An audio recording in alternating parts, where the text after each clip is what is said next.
All right, so I hope everybody is doing well. We're moving into week 6. We're going to start the book of Judges.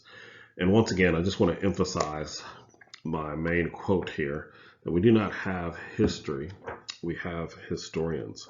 And so, one of the things you need to keep in mind for this week is you do need to read through the section on the introduction to the book of Judges.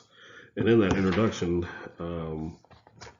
with this section being done by Cheryl Brown is going to point out that same sort of thing. So I wanted to read this quote here.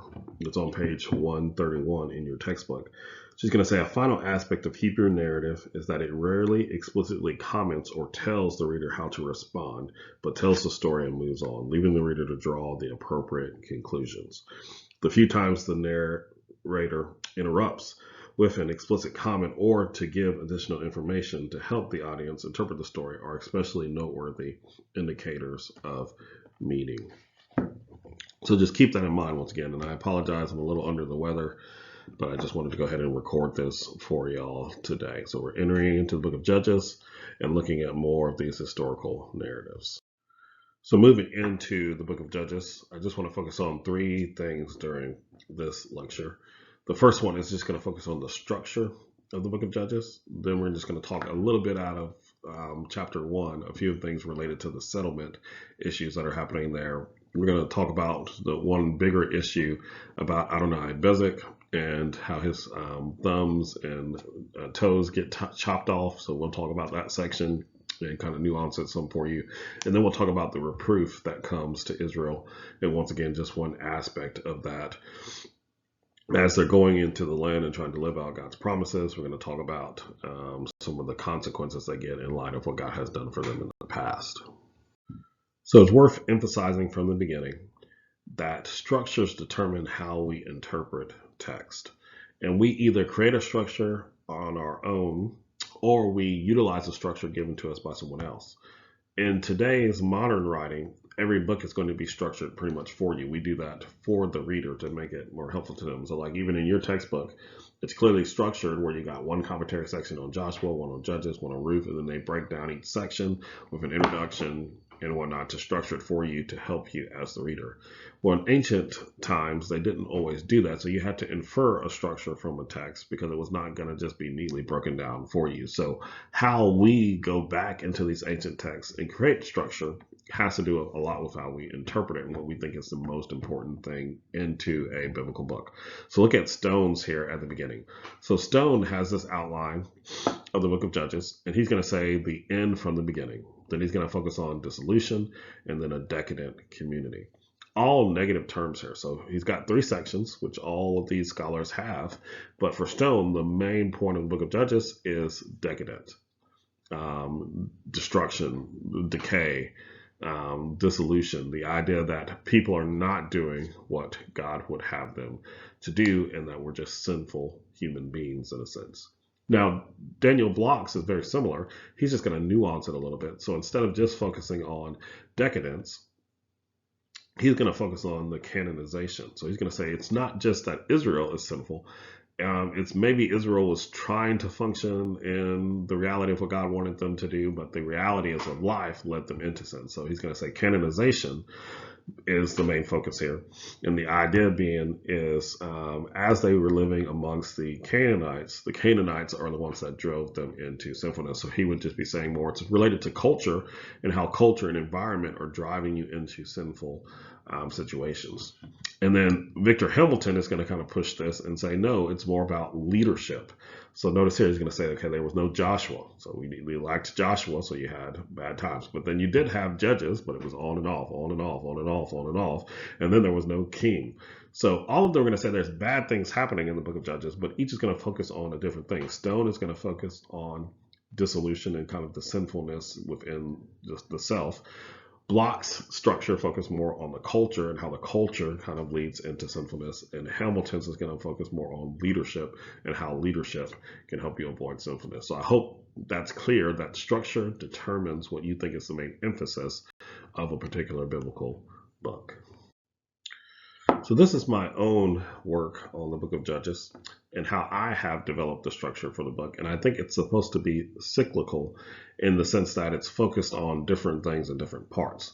So you have what I would call the Joshua death cycle at the beginning, and then in the middle, a judge cycle, or the judges cycle, and at the end, this lawless land cycle, and each one kind of feeding off of the other, and each one being focused on different aspects of the tribes. So Joshua's death cycle being focused on the beginning of what's happening, the judges cycle being focused on most of the tribes and whatnot, and at different locations, all kind of scattered throughout the land.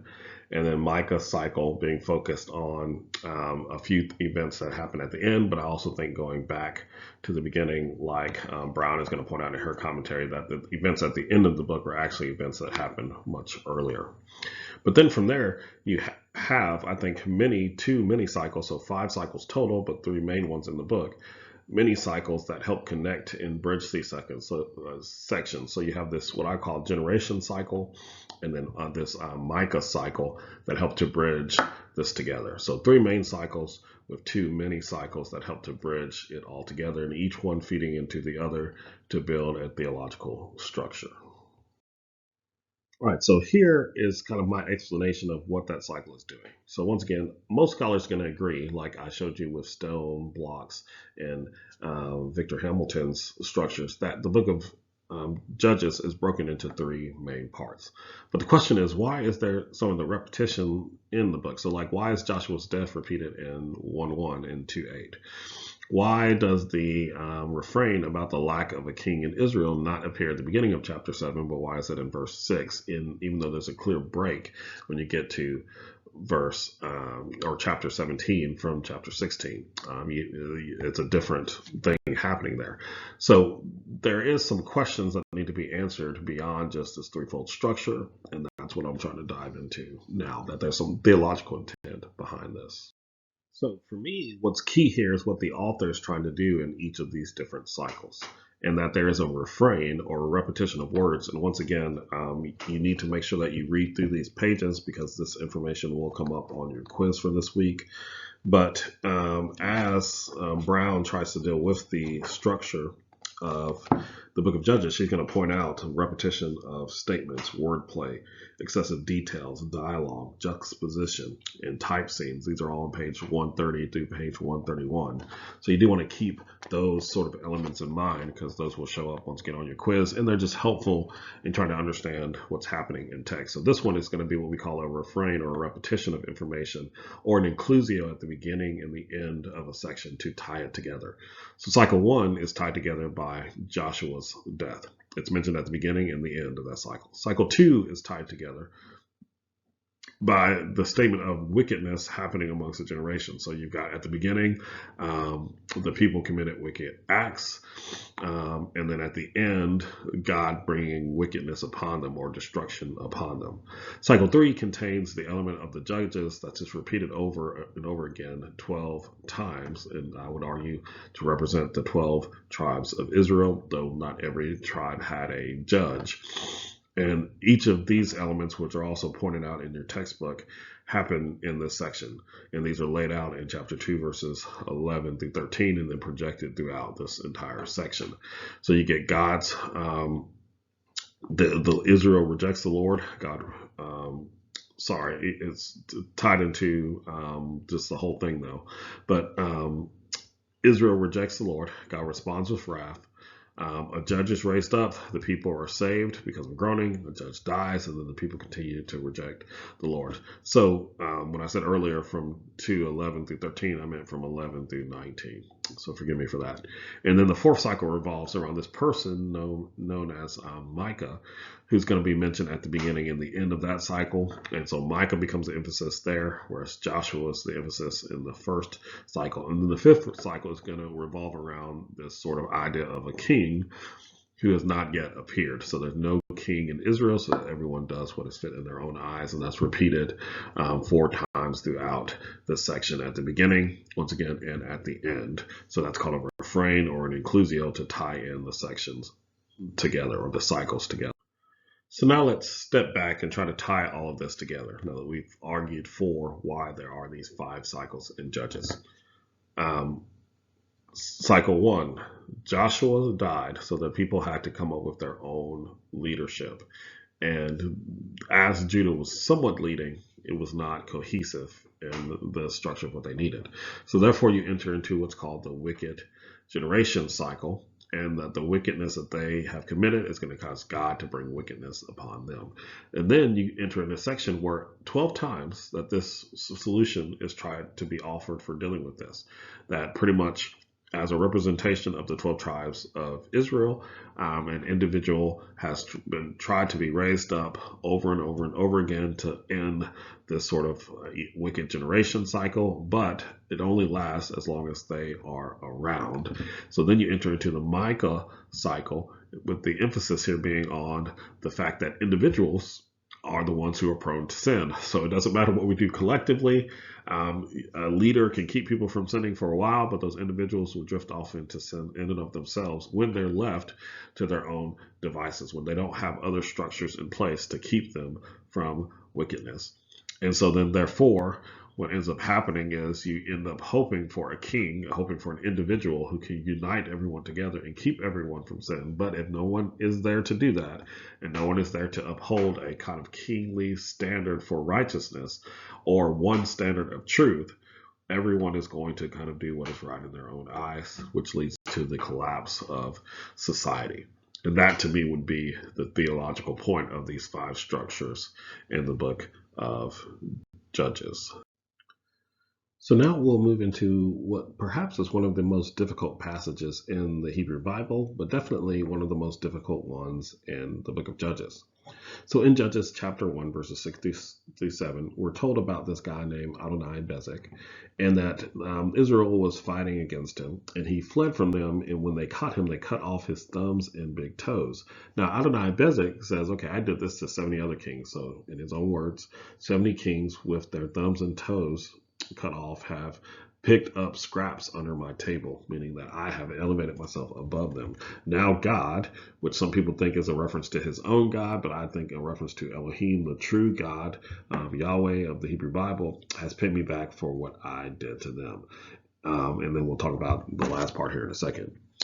And so because this is so graphic, this is a lot of reasons why some people would say the book of Judges is outdated or no longer helpful to Christian faith, because this is barbaric and this is not something that anyone should ever be doing today. Now, most people forget, though, that David does the same exact thing later in 2 Samuel chapter 4, verse 12. So David does this to 2 men, and he cuts off their hands and feet, which are the same words in Hebrew. There, it's just translated differently, and hung their bodies by the pool of Hebron. So he actually goes further than what Judah and Simon do here, but most people don't have the same issues with the Samuel narratives as they do with the Judges narrative. And then, David does his other parts from there, or the other actions that he does from there. And so the question here is this a righteous statement or is this not? So once again, I'll refer you back to like Brown says in her commentary, is that the narrative does not pass a judgment for us. It's something we need to infer from the context and clues left by the narrative. So the narrative just is telling us a story. We need to now infer, is what they did righteous? Is that what they did something God wanted them to do? Or is what they did sinful, something God did not want them to do? But there is further parallels and evidence here that we should consider. So this section also is reflective of what Josiah does in 2 Chronicles 25, verses 21 through 23. So Judah attacked and Josiah attacked. Adoni-Bezek fled. That same sort of thing happens in 2 Chronicles. And then they brought him up to Jerusalem, which was at the end of that verse that I didn't read earlier in Judges chapter 1.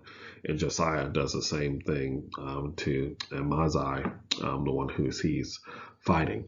So overall, the point is you have David, someone after God's own heart, doing the same sort of actions as Judges, or Judah and Simeon here. And then you have Josiah, someone else who was a righteous king who did a whole revival in ancient Israel and kind of restored everyone to the way they should be following in their actions. So even if you would say these are bad actions by Judah, they recast it in Chronicles as examples of two righteous kings who followed the Lord. So we can also then infer that what's happening in Judges is them following the Lord. It's them giving some sort of righteous judgment to Adonai Bezek. Once again, this is not saying that in all cases, anytime you should capture someone, you should definitely try to cut off their big thumbs and toes, or their thumbs and big toes. Instead, I think this is just saying that, when situations are bad and horrible, especially when it comes to situations of war, there is some sort of righteous judgment that should be placed upon people. So we can use a quick example of, Hitler killed millions of people, so potentially Hitler himself should be killed. I don't know that we would take that and extend it to killing Hitler's family, but I do think we would want to potentially take that and say we're going to kill anyone else who was also associated with Hitler. We want to end that whole regime that would think that killing those millions of people was somewhat justified. So the same thing with Adonai Bezek. He had 70 other kings that he captured and did this to. So therefore, when they get there, God, in a sense, seems to have led Judah and Simeon to do that same sort of judgment to them. Now, the context doesn't tell us that they enjoyed it.